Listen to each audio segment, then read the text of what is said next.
দেশে হারিয়ে। ওগো তোমায় নিয়ে আমি পাড়ি দিয়ে যেতে চাই সুখের দেশে হারিয়ে।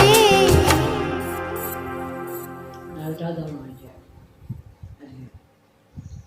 অন্যদিন হয়তো আর একটু কি কোনো হয়, কিন্তু আজ ভালো হয়েছে।